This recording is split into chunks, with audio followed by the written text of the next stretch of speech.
क्या विधवा स्त्री शिव को जल नहीं चढ़ा सकती?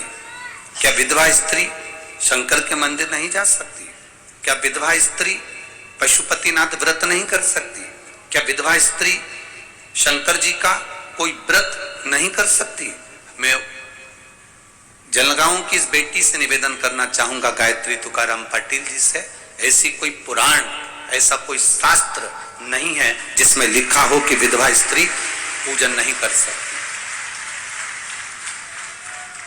ऐसा कोई प्रमाण, ऐसा कोई शास्त्र वर्णन नहीं करता।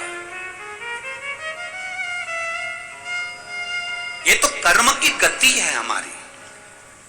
पत्नी पहले चली गई, पति पहले चले गया, ये कर्म की गति के अनुसार है। किसने कर्म की गति नहीं देखी? क्या दशरथ जी के प्राण नहीं छूटे थे? जरा ईमानदारी से बोलिए, दशरथ जी के प्राण नहीं छूटे थे? मां कौशल्या, मां कैकेयी, मां सुमित्रा राम जी की माता थी। राम जी की माता थी मां कौशल्या, मां कैकेयी, मां सुमित्रा। दशरथ जी चले गए, दशरथ जी के साथ बैठकर भी शंकर की आराधना करती थी।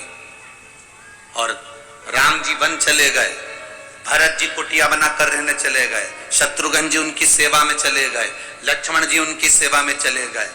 देवालय शिवालय घर में जो था उसकी आराधना माता कौशल्या, कैकेयी और सुमित्रा जी ने ही करी थी। और जब राघव जी आ गए, अयोध्या का राज्य स्थापित हो गया, राम राज्य स्थापित हो गया। मेरे राम जी जब अयोध्या में आकर विराजमान हो गए, तब मेरे राम जब जब माता सीता के साथ में पूजन करने बैठते थे तो अपनी तीनों माताओं को साथ बिठाकर पूजन करवाते थे महादेव की। मेरे शंकर भगवान की आराधना तीनों माताओं को साथ बिठाकर करवाते। कौन शास्त्र कह रहा है कि वेधव्य नारी पूजन नहीं कर सकती? कौन शास्त्र कह रहा है? ये तो दुनिया ने अपने अपने एक नियम बना दिया, उसूल बना दिया है। हम नहीं मान सकते इसको। मेरा शंकर नहीं मानता, मेरा उगड़दानी नहीं मानता। क्यों नहीं मानता? क्योंकि पार्वती जी भी एक जगह पर वेधव्य बनी है, विधवा बनी है।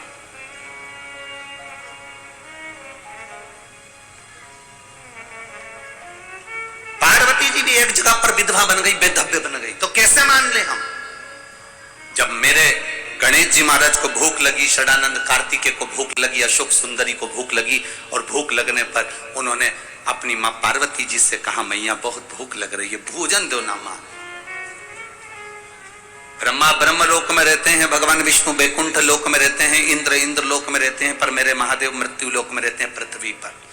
जरूरी नहीं है कि पृथ्वी पर रहने वाले व्यक्ति के पास में 24 घंटे चांदी की चम्मच होगी और सोने की थाली होगी।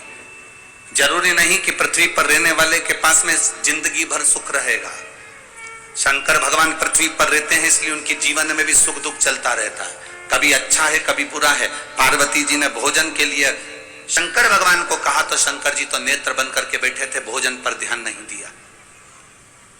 बच्चे भूख से बिलख रहे थे, क्रोध आ गया मेरी माता को, मेरा बच्चा भूख से बिलख रहा है, मेरे स्तनों में दूध भी नहीं आ रहा, नहीं तो मेरे बच्चों को पिला देती। अब बच्चों को स्तनों में दूध कब आए? जब मेरे पति मेरे पर दृष्टि दे गए। अब करूं क्या? पति तो मौन होकर तब साधना में लीन थे। बच्चों को भूख से बिलखती हुई देखकर मां पार्वती जी ने शंकर भगवान को उठाया और निगल गई। शिव जी को निगल गई मां, और पार्वती जब शंकर भगवान को निगल गई, चारों तरफ हाहाकार मच गया कि भोलेनाथ ना जाने कहां है। सबने माता पार्वती जी की स्तुति करी। तब शंकर भगवान को प्रकट करने के लिए पार्वती जी ने अपने शरीर से धुआं प्रकट करा। धुआं प्रकट करा तो शिव जी का नाम ध्रुमबान हो गया और पार्वती का नाम ध्रुमावती माता हो गया। पार्वती का नाम, माता जगतजननी का नाम ध्रुमावती माता हो गया।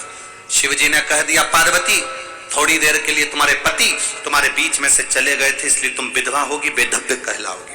ध्रुमावती की मूर्ति आज भी बिना श्रृंगार के, बिना मंगलसूत्र के, बिना चूड़ी के, बिना मांग में सिंदूर के, बिना मंगलसूत्र के कोई लाल साड़ी माता को नहीं पहनाई जाती, पांव में बिछुड़ी नहीं पहनाई जाती, गले में मंगलसूत्र नहीं बांधा जाता, माथे पे बिंदी नहीं रहती, मांग में सिंदूर नहीं रहता ध्रुमावती माता के। कभी अगर आप दतिया जाएं तो ध्रुमावती माता की दर्शन कर सकते हैं। कभी आप जबलपुर के पास में जाएं धूमा गांव तो मां धूमावती माता का दर्शन कर सकते हैं।